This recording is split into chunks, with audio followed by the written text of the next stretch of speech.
Vulnerability can be frightening. At least it's been my experience over the years that vulnerability can be one of those things that actually is frightening for people to experience. And a lot of it, if you think about it, has to do with your willingness to be vulnerable or even to open yourself up to people, to a significant other, to a loved one, and have that person betray you, betray your trust, betray your sense of self, and to make you feel like, wow, I can't believe I allow myself to be this vulnerable or this accessible to someone. And what they did was they actually diminished or they devalued what I was offering. And in the process, it feels like you're being devalued as well. And betrayal is one of those things that's so devastating for most of us. And it's not so much the behavior that's hurtful. Sometimes it's because of who is actually engaging in the behavior, in the betrayal. And so if you're one of those people who has been in a love relationship, with someone, your significant other, boyfriend, girlfriend even, and you've had the feeling of just feeling like this is the one, this is the person, and that person has not reciprocated those feelings. That person might have been someone who took advantage of what you were offering them, and they decided that they didn't really value that. Oftentimes we will take that and we look at it as something that there's something wrong with us, right? Instead of looking at it as in this person doesn't know how to appreciate what I'm bringing to the table. It could be for a number of reasons. It could be, one thing it could be is that that person is not the right person for you, right? It could also be that that person has other things going on with themselves and with their own life, that they would look at your relationship with them as a place that they can actually show themselves as not having integrity in how he or she has actually honored this particular relationship. And that actually leads to them choosing to devalue the relationship and do something that causes you to feel betrayed. Let me tell you about one of my clients who was married and whose husband actually cheated on her while they were actively having a baby. She was pregnant and he cheated. And the response from her was so devastating for her that he actually did this, that it just destroyed her whole sense of trust in him as well as in other relationships, because she was like, this is this is us. You decided you wanted to get married. We decided we were going to have this child together. And then in the midst of this, you decide that you want to cheat. Now, over the years, she has done phenomenally well. She has done so well with her life that if you didn't know what had happened, you would never suspect that this was part of the background of what had happened with her. However, the one thing that happened for her is that in the process, the sense of betrayal was so tremendous that she had a very difficult time releasing him and was always trying to be right about how wrong he was about anything he was doing. It didn't matter. It wasn't just about their relationship, but it was just about everything. He was wrong. And the reality of it is, there are some things that he was wrong about, and there are some things that, she could probably just let it go. But once they got a divorce, you would have thought that she would go on about her business, he would go about his business, and they would really come together around the child.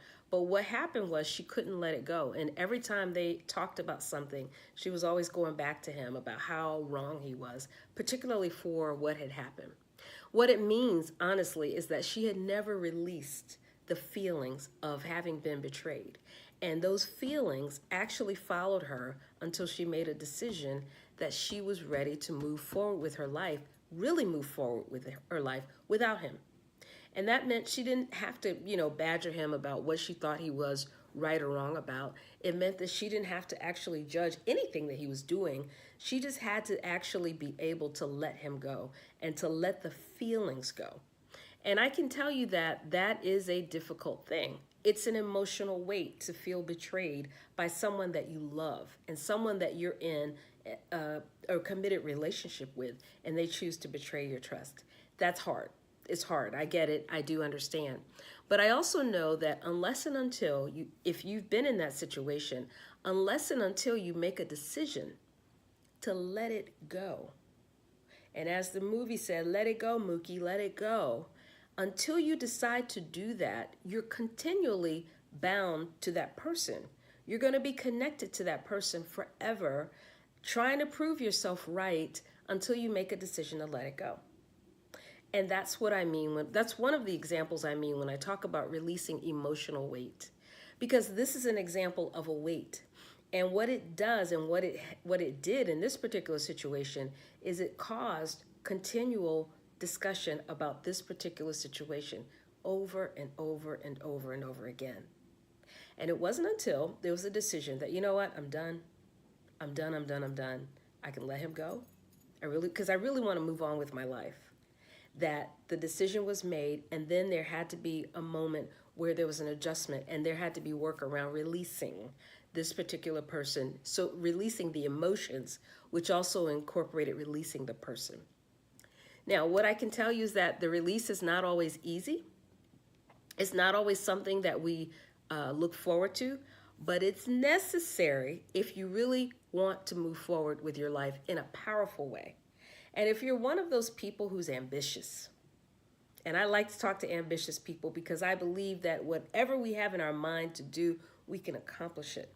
But the thing that will slow us down are these things, these emotional weights that always pull us back and cause us to go back to something that happened 15, 20, 30, 50 years ago.